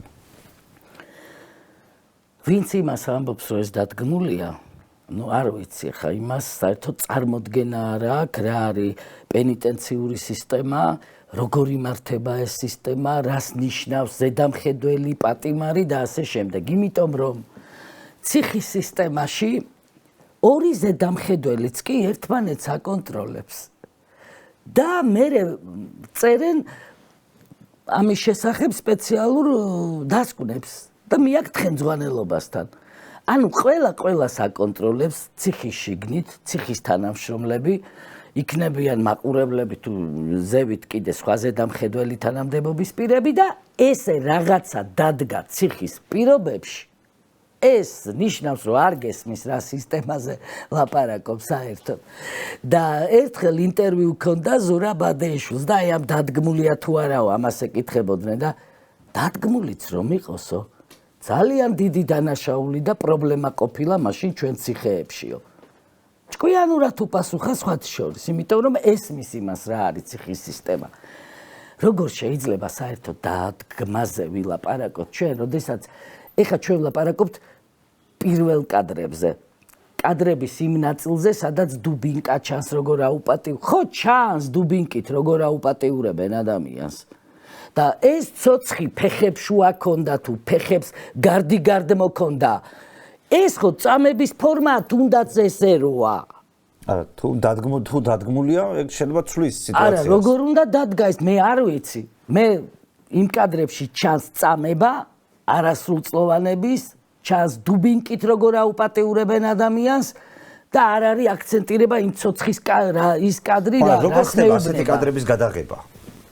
აი თუნდაც იმ სისტემაში, სადაც როგორც თქვენ ბრძანეთ, ყველა ერთმანეთს აკონტროლებს. საქმე იმაშია, რომ ის კადრები, როდესაც მოვიდა ჩვენთან გიორგი ლომიას ძალისხმევით, იმიტომ რომ ჩემი ძმა კოტეინაშვილი, რომელიც ჟურნალისტი იყო, გაზეთის რედაქტორი, მაშინ დააპატიმრეს სააკაშვილის დროს, მე ვერ მეხებოდნენ და კოტე დააპატიმრეს, ეხლა რო ამბობენ ციხეებში, სად იყო იმდენი ხალხი სააკაშვილის ციხეებში, მე კოტესგან ვიცი, რომ საკანში ფეხზე იდგა ხალხი, იმდენი პატიმარი იყო და რიგრიგობით იძინებდნენ. და ის კადრები, როდესაც ნახეთ ჩვენის პირველი კადრები, ბედუკაძის ასე ვთქვათ, ეს არ ამხელდა სისტემის დანაშაულს. გესმით? აი სისტემა პირველი პირების დონეზე, ხელმძღვანელი პირების დონეზე რო აწამებდა პატი, ეს არ იქ იყო ინდივიდუალური წამების ფაქტები. გიორგი ლომიაც დაპატიმრებული იყო, მაშინ დავით არხანმოურავისიძე, ის ყველა რეპრესიების ქვეშ ვიყავით. დავით არხანმოურავის ოჯახი, ჩემი ოჯახი და გიორგიმ და ბედუკაძემ იქ გაიცნეს ციხეში ერთმანეთი და მე ბედუკაძე გაენდო გიორგის და უთხრა, რომ არის ასეთი კადრები. აი ამის შემდეგ უკვე ნახეთ ეს კადრები ვინაიდან არ ამხელდა სისტემას აუცილებელი იყო რომ ესეთი მტკიცებულება მოგვეპოვებინა მით უმეტეს ვიცოდით რომ კარანტინში ხალხს სასტიკად ცემენ და აწამებენ და ისევ გიორგი ლომიას ძალიან დიდი თავგანწირვით და ძალიან გონივრული და ფრთხილი ნაბიჯების შედეგად ციხის თანამშრომელი იყო დათა აკობია, რომელიც აი ამ ყველაფერს ძალიან ეწინააღმდეგებოდა და უბრალოდ ეს ბიჭი იყო აღშფოთებული მდგომარეობით, რაც ციხეში ხდებოდა. გიორგი და დათა იცნობდნენ ერთმანეს და დათამ გაბედა, რომ დაემაგრებინა ვიდეო თვალი. ეს ყველაფერი გიორგი ლომიამ განახორციელა ავარჯიშა, იმიტომ რომ რთულია ესე გადაიღო ეს. გიორგი ლომიამ როგორც პატიმარმა? არა, უკვე როგორც წინააღმდეგობის მოძრაობის წევრმა უკვე გარეთ იყო გიორგი, გამოსული იყო ციხიდან. თორე პატიმარი როგორ გააკეთებს ამას. და ერთჩვენიერ დღეს დათა აკობია მზად იყო ამისთვის და გადაიღო ეს კადრები და გამოიტანა და ეს რომელ კადრებზეა საუბარი? ეს არის კარანტინის დაშლის კადრებზე. და იმ მეორე კადრების წარმომავლობაზე რა ვიცით? ისიც შიგნით თანამშრომლის გადაღებულია? წინა კადრებს ამბობ დუდიკით რო აუპატიო, რა თქმა უნდა, ეხა აბა ვინ გადაიღება? ის დათა აკობიას არ გადაუღია? არა, დათა აკობიას გადაღებულია კარანტინის დაშლის კადრები და სწორედ აი მე ბრიუსელში ვიყავი და დავით არხანმოურავის კონტაქტები ძალიან დაგვეხმარა მაშინ, იმიტომ რომ დათო მეგობრობდა ჰეიდი ჰაუტალასთან, რომელიც ადამიანის უფლებების დარგში იყო, ჰამერბერგთან, რომელიც ასევე ადამიანის უფლებების მიმართულებას კურირებდა. მაშინ ეს კონტაქტები ძალიან დაგვეხმარა იმაში, რომ ეს კადრები მივიღეთ და უკვე დასავლეთმა თქვა, რომ აქ აქვს ადგილი სისტემურ დანაშაულს. და ჩვენ მაშინ ნახეს ევროპარლამენტარების ნაწილმა ეს კადრები იხილეს და ყველა იყო წამების კომიტეტმა და ყველა იყო შოკირებული და დათოს დიდი ძალისხმევის შედეგად მოხდა ის, რომ აუცილებელი იყო რეაქცია, განცხადებები. ხო, აი კეტრინ ეშტონის განცხადება, რომ გამოქვეყნდა, დათო დააწერინა პირდაპირ, აი რა უნდა ყოფილიყო მთავარი მესიჯი კეტრინ ეშტონის განცხადებაში. ეს დიდი რამ იყო, იცით, პატიმრების, წამების მხილება. მე ვთვლი, რომ ჩემ ცხოვრებაში მე საერთოდ არაფერი რო არ გავაკეთო. და უბრალოდ წავიდე და დავისვენო. ნუ ვერ ვისვენებ მართალია, იმიტომ რომ კიდე რაღაცის გაკეთება მინდა და რაღაცა წლილის შეტანა ჩემი ქვეყნის ცხოვრებაში, მაგრამ არაფერი რო არ გავაკეთოთ გიორგი ლომიამ და დათო არხანმოურავმა და მე ჩვენ ათასობით პატიმარს შეუნარჩუნეთ სიცოცხლე. მანამდე არავის არ ჯეროდა იაგო რომ ციხეში ასეთი რამ ხდებოდა. 2010-11 წლებში დაიწყო ეს ამბავი და ჩვენ მაშინვე დავიწყეთ ამ ყველაფრის მხილება და მუშაობა ამ მიმართულებით, იმიტომ რომ არქანიას წერილი მიიღო ობიექტივმა და საჯარო წავიკითხეთ მე ობიექტივის ეთერში როგორ აწამეს და რა სადისტურად მოექცნენ მას და ჩვენ რომ ამაზე ვლაპარაკობდით და ყოველ შაბათ-კვირას აქციებს მართავდი რუსთაველის ძეგლთან დაგცინოდნენ იცი აი დანარჩენი პოლიტიკური სპექტრის წარმომადგენლები ან გვაკრიტიკებდნენ რომ ახლა არ ხდება რა ესეთი რამ და არ გინდათ ამ თემას მოეჭიდებით და არაფერი არ ხდება და მაშინ დავით არხანმოურავის ინიციატივით აი დათოს ძალიან ბევრი რამ აქვს გაკეთებული რა იმ წლებში და ძალიან დიდი შრომა და ბრძოლა აქვს ჩადებული ამ ყველაფერში შეიქმნა ადვოკატთა ჯგუფები 10-12 ჯგუფი ყავდა, 3-3 ადვოკატი მორიგეობდა, ციხიდან რო ირეკებოდა, ეს ადვოკატთა მობილური ჯგუფი მიდიოდა, მშობლებს ხვდებოდა, დასახიჩრებული ცხედარი რო გამოდიოდა, ციხიდან ექსპერტიზა პირველი ესენი ატარებდნენ, ვიდეო გადაღება ხდებოდა, შედარება დიაგნოზთა რა დიაგნოზით გამოიყვანეს და შემზარავი სტატისტიკა, შემზარავი ფაქტები. თქვენ თუ დაგაინტერესებთ, მე იმ ვიდეო კადრებს აუცილებლად გაჩვენებთ კონკრეტულ ფაქტებს. მანამდე ეს სანამ იმ წამების კადრებს მოვიპოვებდით, მანამდელ ისტორიას გიყვები, რამდენი პატიმარი დაჩეხილი, დაკერილი, ორგანოები ამოცლილი, გამოყვანილია, გადაღებული გვაქვს. დიაგნოზში წერია, რომ ცეროზით გარდაიცვალა, ჰაერის უკმარისობით გარდაიცვალა და ამ დროს დალურჯებული, დასისხლიანებული ცხედარი, დამტვრეული ძვლები, ანუ ნაწამები. და აი ამის მერე იყო, იცი რომ ყველა ცნობილი ადვოკატი, აი დღეს თუ ვინმეა და გადახედავ ზაზა ხატიაშვილი, იგივე მანანა კობახიძე, რომელიც ახლა საკონსტიტუციო სასამართლოს წევრი, ყველა მუშაობდა ამ მობილურ ჯგუფებში. და დამეთანხმებიან ისინი თუ გაიხსენებენ ამას, აი მაშინ თქვით რომ ეს უნდა მამხილოთ რამენაირად. და შენ რა გონია ამ აქციებს რო ვატარებდით პატიმრების დასაცავად, პატიმრების მშობლები გამოდიოდნენ? 200-300 კაცი იდგა რუსთაველის ძეგლთან, მაშინ როდესაც 20, 30, 40,000 კაცი უნდა ყოფილიყო. მაგრამ ჩვენ ესეც გვესმოდა, იმიტომ რომ მშობლები ამბობდნენ, ეხა ის კი აწამეს, მაგრამ მეორე შვილიც მყავს და იმას რო რამე დაუშაონო და აი ასე წვალებით, ტანჯვით, წამებით, ბოლოს და ბოლოს მე ვფიქრობ, რომ ღმერთმა ჩვენი ხელით ამხილა ეს რეჟიმი. ჩვენ ხელში მოვიდა ეს ფაქტები პატიმართა წამების მხილების. ბიძინა ივანიშვილისგან რა რეაქცია მიიღეთ, როდესაც ეს კადრები მის ხელში აღმოჩნდა? მან ტელევიზიით იხილა ეს. მანამდე არ იცოდა ამის არსებობის შესახებ? გავრცელებამდე ვერ ეცოდინებოდა, იმიტომ რომ ეს რო ვინმე ცოდნოდა, ჩვენ ცოცხლები არ ვიქნებოდით. გავრცელების შემდეგ უკვე როდესაც გავრცელდა კადრები, შემდეგ რა თქმა უნდა აჩვენებდნენ. რა შეიცვალა 2012 წლის არჩევნების შემდეგ? როგორ შეხვდით შედეგებს და რა შეიცვალა თქვენი აზრით? და რა დარჩა იგივე? მოდი ესე შევხედოთ. რაში გაამართლა მოლოდინები ახალმა ხელისუფლებამ, რაში ცოტათი და რაში საერთოდ არა? მე 15 ოქტომბერს ჩამოვედი თბილისში, მე და დავით არხანმოურავი ბრიუსელში ვიყავით მანამდე, იმიტომ რომ ძალიან ძნელი რთული დღეები გადავიტანეთ. მაშინ სააკაშვილის ისევ პრეზიდენტი იყო, ხო გახსოვთ? ჯერ კიდევ პრეზიდენტი იყო სააკაშვილი და მთელი მეგისქარდავას დაჯგუფება გამოაგზავნეს ბრიუსელში, დაგზდებდნენ, გვითვალთვალებდნენ, ვიცვლიდით საცხოვრებელ ადგილებს, გადავადგილდებოდით, რომ მათ თვალსაწიერს მოვშორებოდით, ხედავდით რა, რომ ეს მთელი ამბავი ხდებოდა ჩვენ გარშემო და ძალიან მძიმე პერიოდი გავია. ეს ბრიუსელში ხდება? ბრიუსელში ხდება და ჩვენ ჩამოვედით უკვე 15 ოქტომბერია, როცა დავბრუნდით საქართველოში. აი თვითმფრინავის ფანჯრიდან ვიყურებოდი და ღმერთო რა ბედნიერებაა, რომ აღარასდროს მიტინგზე აღარ ვიდგები, ეს რუპორი ეგრეთ წოდებული აღარ მეჭირება ხელში.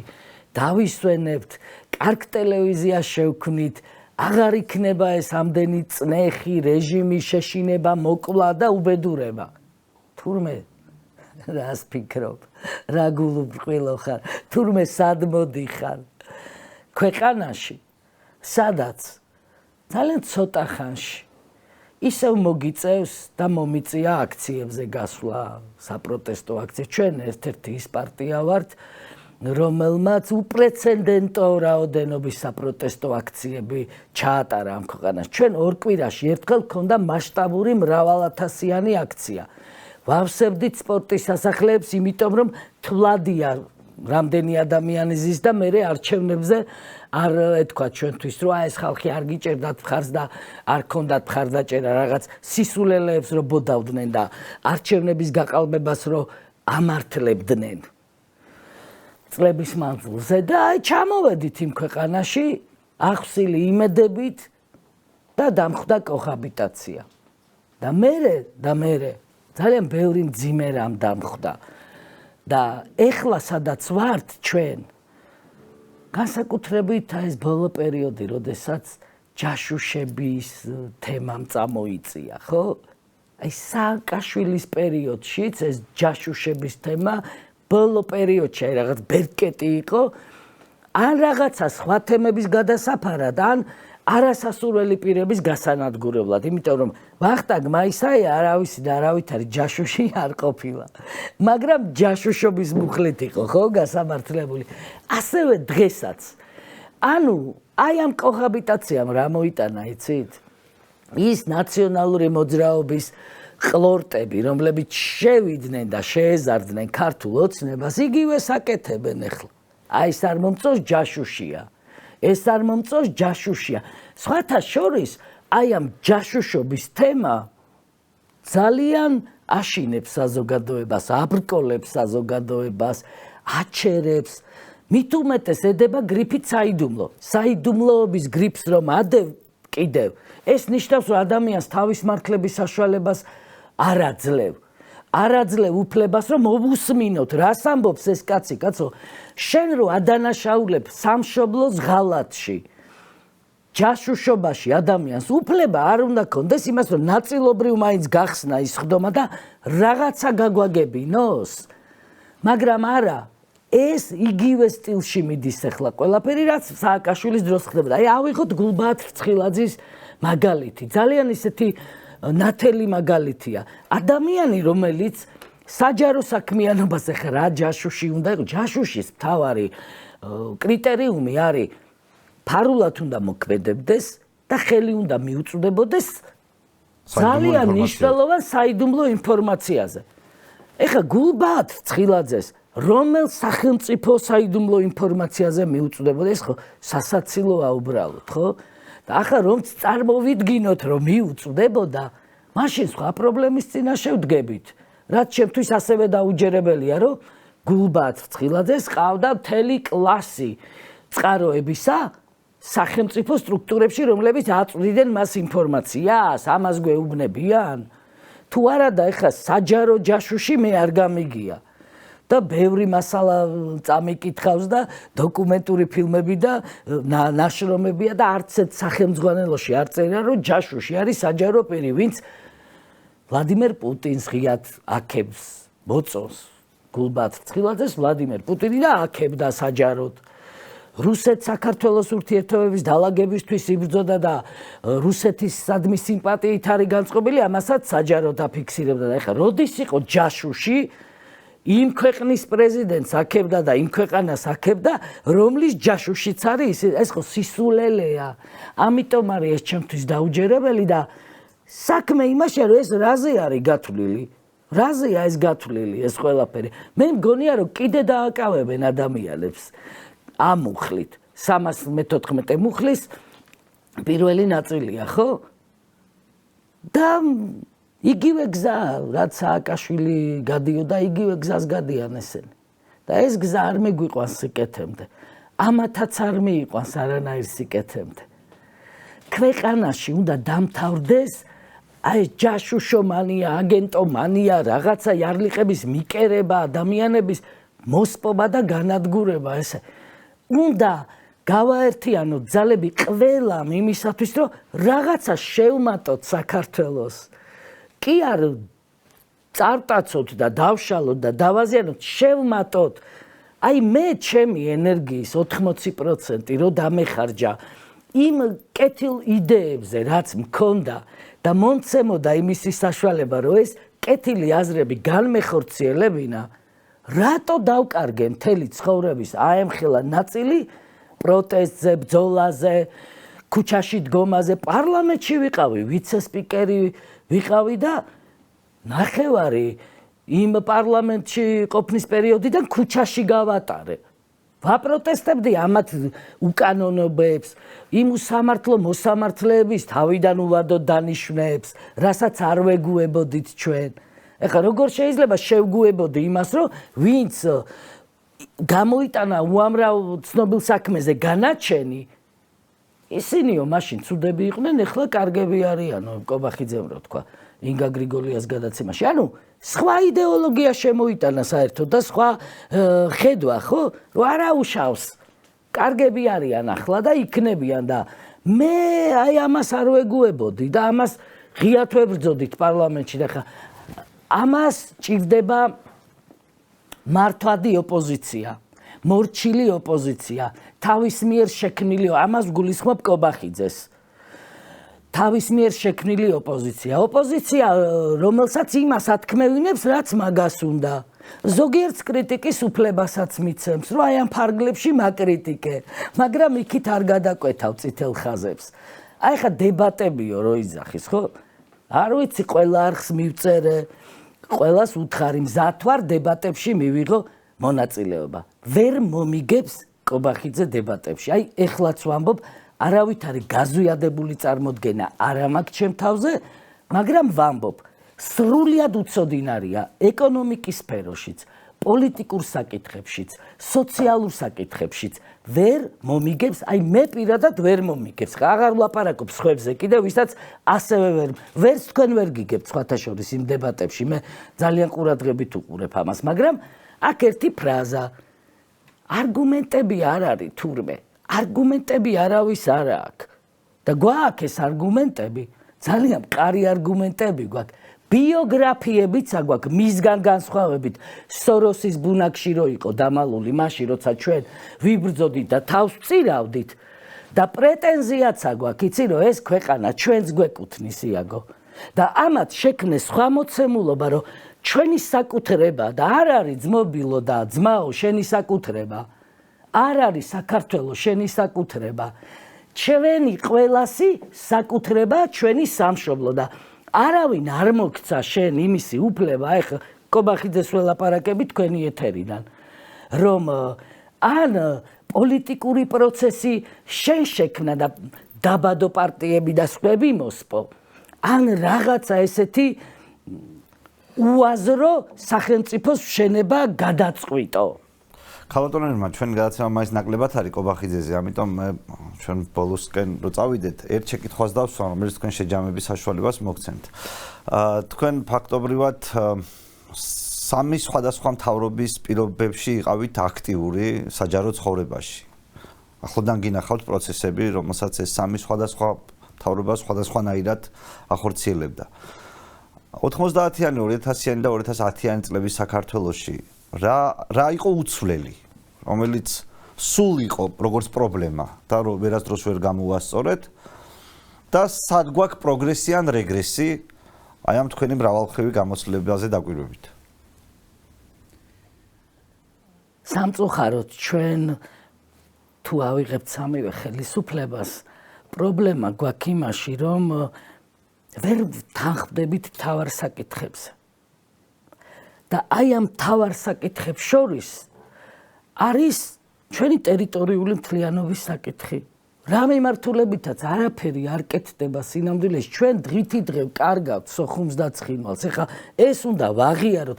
დღეს ისეთი მაღალია რუსეთის ინტეგრაცია სოხუმსა და ცხინვალში, რომ ეს არ ყოფილა თუნდაც წლების წინ, მაშინ როდესაც ჩვენ საჯაროდ ჩავდიოდით მოსკოვში, საჯარო შეხვედრებს მართავდით და რაღაცა გარდატეხის შეტანის შესაძლებლობა იყო ამ პროცესში. დღეს ვითარება სხვაგვარია. აი ასეთ ნიშნულოვან საკითხზე ვერ თანხმდებოდით რა უნდა გავაკეთოთ. არ ვიყენებთ ადამიანებს, რომლებსაც ცოდნა აქვთ, გამოცდილება აქვთ, რესურსი აქვთ, კონტაქტების დამყარების, რაღაცის გარდატეხის მოხდენის. არა, იცი რატო? იმიტომ რომ ჩვენ ეს სამწუხაროდ ახასიათებს ერთი ძალიან მძიმე სენი. შურიანობა, უმადურება. და აი ეს შური ყოველთვის გვიბიძგებს, აი სამივე ხელისუფლების პირობებში ესე იყო, იმისკენ რომ არ მივცეთ სხვას არავის საშუალება, რომ გააკეთოს რაღაცა კარგი საქმე ქვეყნისთვის. მერე ეკონომიკა. ეხლა სამივე ხელისუფლების პირობებში ჩვენ რომ ჩაგვეყარა საფუძველი იმისათვის, რომ აი როცა დაიწყო უკვე ციფრული ტექნოლოგიების განვითარება, შემოვიდა რაღაცა პირველი სხივი ციფრული ტექნოლოგიების განვითარების სახით, აქამდე რომ ჩვენ ეს დაგვეწყო, რაღაცა ელემენტარული აღარ ვამბობ მობილურ ტელეფონს.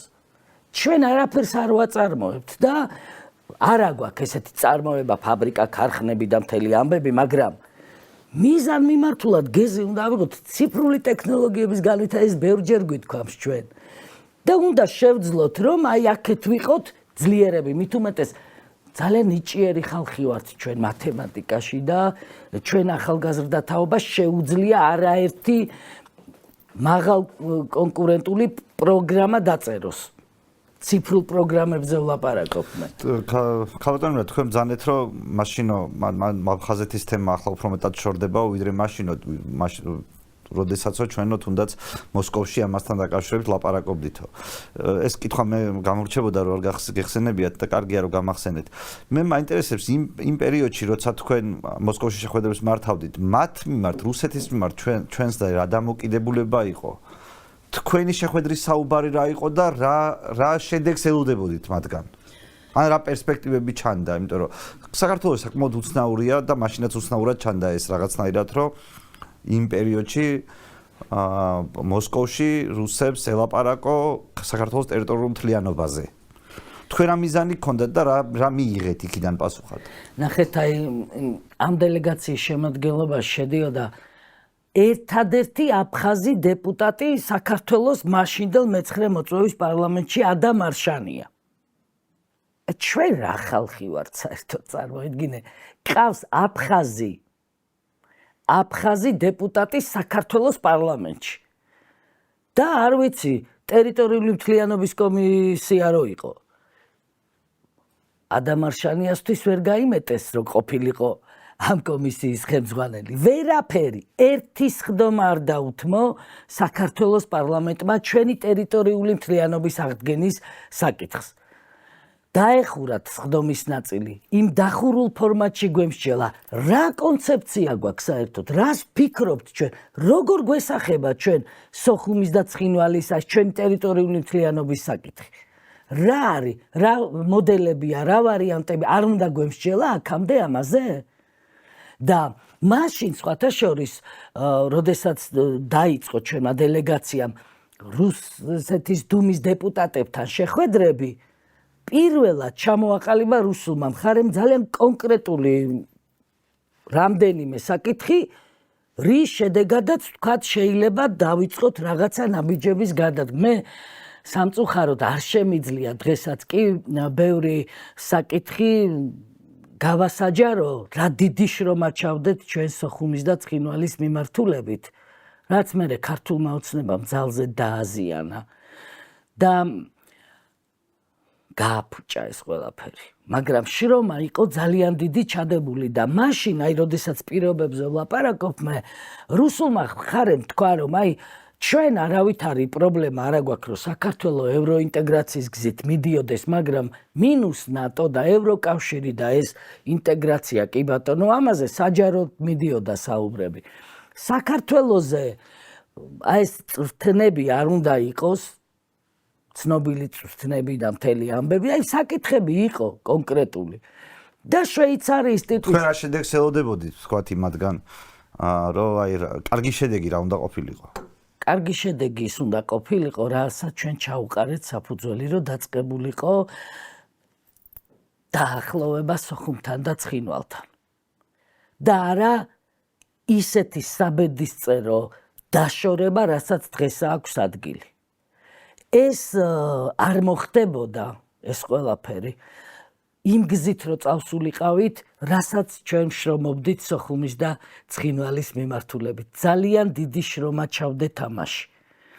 ჩვენ გქონდა მნიშვნელოვანი შეხვედრები აფხაზებთან, ოსებთან. იყო მომენტი, როდესაც შეიძლებოდა კიდევ უფრო წინ წავსულიყავით. დღეს მე სამწუხაროდ ვეღარ ვხედავ ამას, რომ ამ ეტაპზე რაღაცა საშუალება. რუსეთის დახმარებით თქვენ ამას ამბობთ? არა, პირდაპირ ერთმანეთთან საუბრით. რუსეთის ფაქტორიც რა თქმა უნდა აქ არის, ხო? იყო მნიშვნელოვანი და დღესაც არის მნიშვნელოვანი. მაშინ რუსეთი არ იყო ესე ინტეგრირებული. იგივე აფხაზეთში რაც დღეს ხდება, რომ დაფინანსება აქვს ძალიან დიდი, მხარდაჭერა აქვს ძალიან. იმ პერიოდში აი გაიხსენეთ აბა არ იყო ასეთი რამ. და ეხლა უკვე ძალიან ღრმა კონტრაქტი გაფორმდა ცხინვალსა და მოსკოვს შორის. ღრმა თანამშრომლობაზე მიდის, სამოკავშირეო თანამშრომლობაზე მიდის ლაპარაკი და რუსული მხარე ეუბნება საქართველოს მთავრობას, რომ აღიარეთ ესენი დამოუკიდებელ სახელმწიფოებად. მაშინ არ კეთდებოდა ასეთი განცხადებები. სამაგიეროდ ისმოდა განცხადებები, პირდაპირ ილაპარაკეთ, არ ჩავერევითო.